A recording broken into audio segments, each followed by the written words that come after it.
뭐예요? 하나님이 기뻐하시는 뭐예요?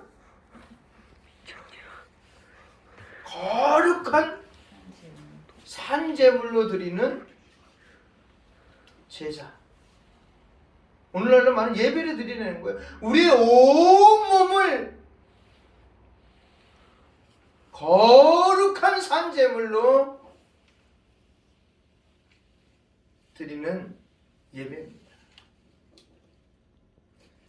그런데 여기에서 합당한 제사의 조건이 나옵니다. 그렇게 드리는데 어떻게 드려야 되냐? 우리 여러분 레위기 1장에 보면 제사 드리러 짐승을 가지고 나옵니다. 이건 데리고 그 짐승을 데리고 오는 사람의 관점이 아닌 받으시는 분의 관점으로서의 짐승을 얘기하고 있는 거예요. 데리고 오는 사람 아무거나 데리고 와도 돼요. 왜? 자기 편리한 대로. 그런데 그것이 아니라 받으시는 분의 관점으로 데리고 오니 뭐라 그랬어요? 레위기 1장에 흠이 없어야 된다 그랬어요. 1년 된 것이어야만 된다고 했어요. 절어서는 안 된다 그랬어요. 상처가 있어서도 아니 된다 그랬어요. 완벽한 걸 가지고 오라 그랬습니다. 그렇다면 오늘날 살아가는 그리스도인이 예배 장소로 부르시는 이의 관점도 같다는 거예요. 내 관점으로 예배 자리에 앉아 있는 것이 아니라 그분의 관점으로 내가 앉아 있는 거예요. 믿어지십니까? 아멘. 그럼 자세도 그렇고 행동도 그렇고 옷가짐도 그렇고 생각도 그렇고 마음도 그렇고 내 머릿속에 있는 모든 것들, 나를 지배하는 모든 것들이 이 예배 시간에는 누구 중심으로? 나를 부르신 이의 중심으로, 나를 구속한 그분의 중심으로 이 자리에 앉아있는 줄 믿습니다. 그리고 이어지는 게 예배라는 거예요. 그러니까 우리가 처음에 하는 게 뭐예요? 죄의 고백을 먼저 드리는 거예요. 우리의 관점으로 예배드리지 않겠습니다. 나를 부르시고 나를 구원하시고 나를 영원한 생명으로 이끄신 그 십자가에서 물 한 방울 피 한 방울 남김없이 흘리신 그분을 따라 살겠다고 이 자리에 앉아 있겠다고 고백하신 겁니다. 그러게 뭐라 그랬어요? 2절 말씀에 이 세대를 본받지 말고 오직 마음을 새롭게 함으로 변화를 받아 하나님의 뜻이 무엇인지 분별하도록 하는 겁니다. 분명히 말합니다. 이 세대를 분별하지 마. 성도 여러분, 그러므로 가장 중요한 일은 이제부터는 그의 영광을 위해서 생각하고 말하고 묵상하고 행동하기 위하여 우리가 거룩하게 성별되고 하나님께 바쳐진 자녀로서의 삶을 사시기를 주님의 이름으로 축원드립니다. 아멘. 왜냐하면 율법의 주인이시며 복음의 주인이신 이가 내가 온전하니 내가 거룩하니 하면서 나를 부르신 성도들에게 원하는 것도 마찬가지로 온전해라, 거룩해라 라고 말씀하고 있습니다.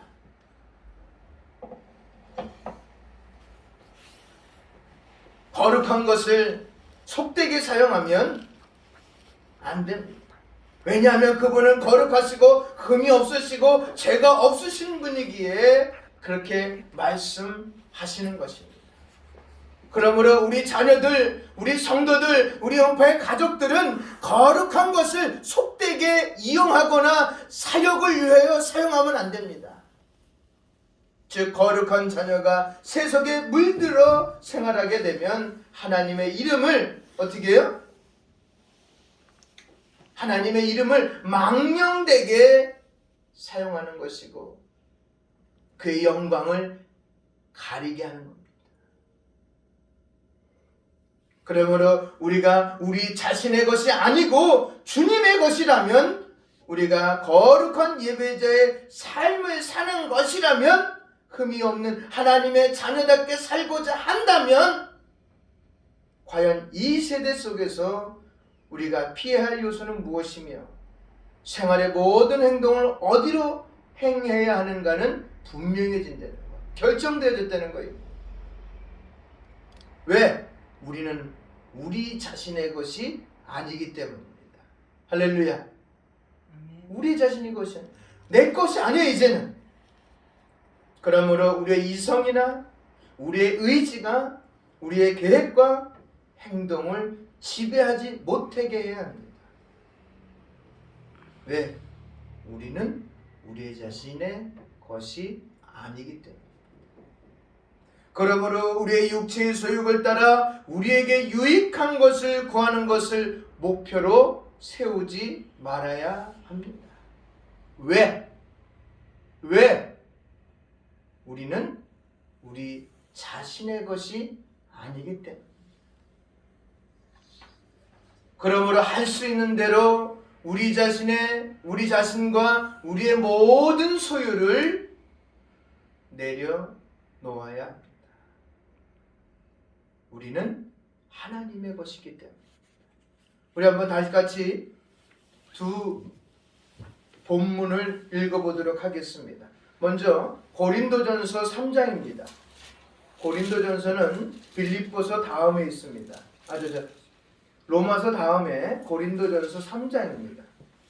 고린도전서 3장 16절입니다. 고린도전서 3장 16절입니다. 같이 읽겠습니다. 시작. 너희는 너희가 하나님의 성전인 것과 하나님의 성령이 너희 안에 계시는 것을 알지 못하느냐. 아멘. 그 다음에 빌립보서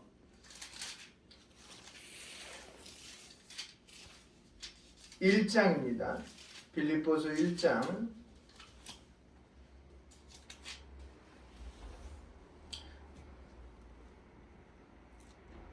1장 20절부터 22절까지 읽겠습니다. 20절로 22절까지 빌립보서 1장 318페이지 신약성경입니다. 같이 읽겠습니다. 시작. 나의 간절한 기대와 소망을 따라 아무 일에든지 부끄러워하지 아니하고 지금도 전과 같이 온전히 담대하여 살든지 죽든지 내 몸에서 그리스도가 존귀하게 되게 하려 하니 이는 내게 사는 것이 그리스도니 죽는 것도 유익함이라. 그러나 만일 육신으로 사는 이것이 내 일의 열매인진데 무엇을 택해야 할지 나는 알지 못하노라. 아멘. 그를 위해 살고 그를 위해 죽는 것입니다. 아멘입니까? 아멘. 우리는 하나님의 것이기 때문에. 오늘 같이 읽었어요? 내게 사는 것이 그리스도니, 내가 사는 것이 그리스도. 죽는 것도 유익하다. 그러므로 그의 지혜와 그의 뜻이 우리의 모든 행동을 주관해 우리의 삶이 풍요로워진다는 것을 알 수 있습니다. 이유는요? 따라하겠습니다. 우리는 하나님의 것이기 때문입니다. 하나님의 것이기 때문이다. 할렐루야. 아멘. 우리는 하나님의 것입니다. 따라서 그를 우리의 유일하고 합당한 목표로 삼고 생활의 모든 부분이 그를 향하여 노력해야 합니다. 우리 다시 한번 또 읽겠습니다. 로마서 14장 8절입니다. 로마서 14장 8절. 로마서 14장 8절을 같이 읽도록 하겠습니다. 로마서 14장 8절입니다. 시작. 우리가 살아도 주를 위하여 살고 죽어도 주를 위하여 죽나니 그러므로 사나 죽으나 우리는 주의 것이로다. 것이로다. 아멘. 우리는 누구 것이라고요? 주의 것이다. 내 것이 아니라고 고백하고 있어요. 언제부터요? 우리가 예수 그리스도와 함께 살고 죽은 이후부터. 다른 말로 하면 우리가 하나님의 아들이신 예수 그리스도의 십자가 사건 이후, 그 사건을 내가 내 심령 가운데 고백한 이후의 삶이 사나 죽으나 누구의 것이 된다고요? 내 것이 아니라는 거예요. 이제 우리의 삶은 우리 삶의 목표는 누구의 것이 된다고요? 그분의 것이 된다. 그러므로 자기가 자신의 것이 아님을 깨닫고 자기의 이성으로부터 지배와 주권을 빼앗아서요 하나님께 드린 삶은 얼마나 하나님이 기뻐하시겠습니까? 할렐루야. 하나님이 기뻐하시는 거예요. 내 것을 내가 여태까지 주장하고 내가 지배하고 내 것이라고 생각했던 것을 빼앗아서 하나님께 드린 사람들, 그 사람들이 성경에 무수히 많이 나옵니다. 그들의 삶은 어땠을까요? 피폐했을까요? 핍절했을까요? 아니에요. 다 풍부하게 풍부한 삶 가운데 그들의 삶은 이어져 갔다는 거예요. 고난과 역경이 있을지라도 그 또한 이기고 세워졌다는 것입니다. 여러분, 그러게 우리의 육체의 사욕을 도모하는 것이 우리를 가장 효과적으로 파괴하는 해로운 독인 것을 우리는 알아야 됩니다. 그러므로 우리는 유일하고 안전한 구원은 오는 것에나 어느 것에나 지혜 있는 척 어느 것에나 능력 있는 척 하지 아니하고 또한 자신의 스스로의 힘으로 행하려도 하지 않고 오직 주님의 인도만을 보호만을 그분의 섭리만을 따라가는 것이 뭐예요? 안전하고 유일한 구원받은 자의 삶인 줄 믿습니다. 그러므로 자기의 능력의 온 힘을 하나님을 섬기는 데 바칠 수 있도록 자신을 내려놓는다. 이것이 바로 서술을 뗀 성도의 첫걸음이 되어야 됩니다. 할렐루야. 여러분이 그 서술을 뗀 첫걸음이 바로 이거예요. 뭐라고요? 자신의 능력의 온 힘을 하나님을 섬기는 데 바치는 것. 이것이 우리가 가져야 될 첫 번째. 여러분 가지셨습니까? 여러분 가지셨어요? 아멘. 그렇다면 이 힘을 가지고 이번 한 주간 한번 도전해 보시길 바랍니다. 정말 온 힘을 다하여 하나님을 섬겼더니 어떤 결과가 나타나는지. 그리고 나서 서술을 뗀 예배자가 나타나는 현상은 섬김으로 나타난다고 오늘 본문은 말씀하고 있습니다. 이 섬김을 다른 말로 하면 순종입니다. 하나님 말씀에 순종합니다. 이것이 생명으로 들어가는 첫 관문입니다. 생명으로 들어가는 첫 관문. 첫 걸음을 띄었는데 그 첫 번째 문이 바로 뭐예요? 순종이에요. 바울은 이것을 이렇게 말합니다. 에베소서 4장 23절 말씀에 이렇게 말합니다. 심령으로 새롭게 되었다. 첫 걸음을 뗀 사람의 그 심령이 새롭게 되었다는 거예요. 그 새롭게 된 뭐예요? 심령을 가지고 온 힘을 다하여 하나님을 섬기면 우리 삶이 얼마나 윤택해지겠습니까? 반대로 세상에 속한 사람들은 이 성만을 사람 안에 있는 유일한 지배 원리를 설정해 놓고 이 성의 소리만 들어야 한다고 이야기하고 있습니다. 믿음의 소리 듣잖아요. 한마디로 그들은 이 성에게만 인생의 주의를 맡겨놓았다. 내 모든 것을 거기에다가 걸었다는 것입니다. 그러나 하나님을 유일한 자신의 주인으로 섬기는 우리 은파의 모든 가족들은 이 성에게 성령에 양보하며 항복하며 복종해야 한다는 것이 우리의 자세인 줄 믿습니다.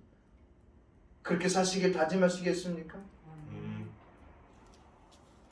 그래야 이제부터는 자기 자신의 자신이 사는 것이 아니고 그리스도께서 자신 안에 사셔서 지배하시는 것을 들을 수 있게 된다는 겁니다. 할렐루야.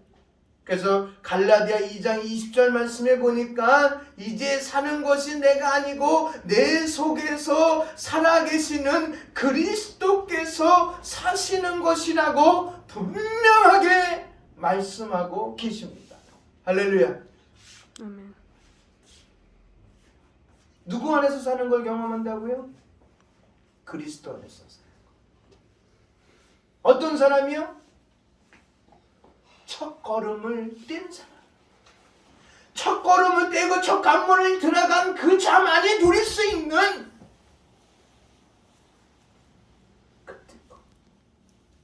그 안에서 사는 그 놀라움을 경험하게 되는 것입니다. 성도 여러분, 이 놀라운 경험을 아직도 못 잡은 자들에게, 못 잡은 분들에게 나누어 줄 수 있는 은파의 가족들이 되시기를 주님의 이름으로 축원드립니다. 말씀을 마치도록 하겠습니다. 여러분, 한 주간도 주님 안에서 내가 그리스도인으로서 해야 될 분명한 목적이 있습니다. 그 목적은 바로 서술을 떼고 첫 걸음마를 뗀 우리들의 할 일입니다. 그것이 뭘까요? 바로 온 힘을 다하여 주님을 섬기며 순종하며 그리스도의 영향을 발휘하며 살아가는 저희들입니다. 바로 시대를 분별하며 본받지 아니하고 하나님의 영광된 삶을 살아가는 저희들의 삶인 줄 믿습니다. 이 삶으로 한 주간 동안을 열매를 맺으며 하나님의 나라를 구현하는 우리 은파의 모든 가족들이 되시기를 주님의 이름으로 축원드립니다. 아멘. 기도하겠습니다. 하나님 감사합니다. 오늘도 우리와 함께 계셔서 영광 받으시기를 원하시고 우리와 함께 계셔서 사나 죽으나 먹거나 마시나 나의 주인임을 고백하며 순종하기를 다짐하는 우리 성도들 하루하루의 삶 가운데 하나님의 영광만 있게 하시고 우리의 지배의 원리가